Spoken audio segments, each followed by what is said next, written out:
Внимание!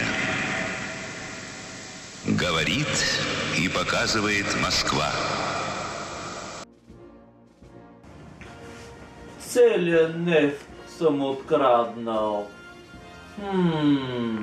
Какво ли да открадна сега? Кто это?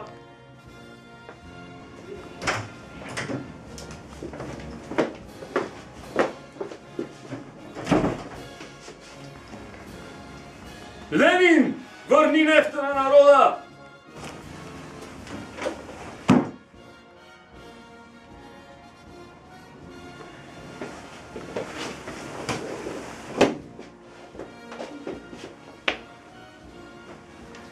Нефта е само на вожда!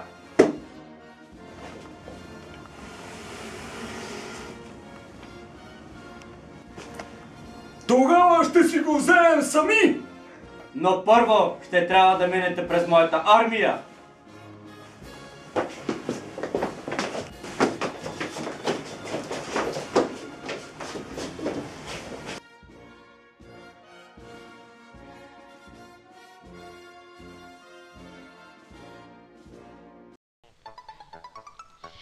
Този странно изглеждащ Ленин красноречиво ни показа, че няма никакво намерение да освободи нефтопровода. Ще трябва да си го извоювате сами. Очакват ви много приключения и изненади по тръбата. За да освободите нефтопровода за един ден, трябва да преминете 20 препятствия. В тях ще се сблъскате с патрули и комсомолки, които защитават крановете в дуели, групови боеве и мисии за време. За всяка победа ще получавате монети и нефт, а в някои случаи може да откриете и други награди. Но бъдете внимателни, всяко действие в нефтопровода повишава вашата подозрителност. Когато достигнете максимума, няма да може да извършвате повече действия, докато не изчакате да спадне сама или не я намалите с помощта на партийна книжка или една диня. И междувременно, докато чакаме подозрителността ни да спадне, може да изгледаме малко закъснял с година-две Харлем Шейк.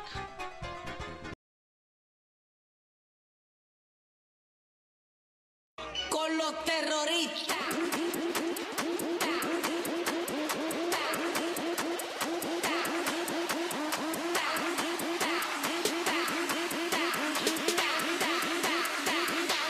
And do the Harlem Shake.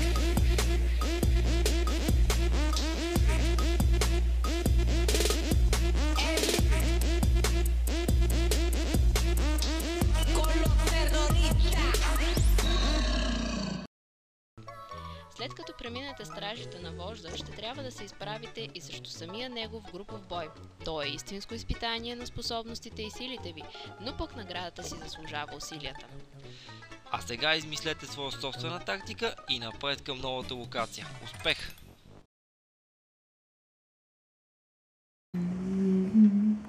Ленин! Много ти е голяма брадата, преди не беше така. Мовембър е вече, какво искаш? Добре. Ленин, какво го правиш този пагал, бе? Балък, галкам си го.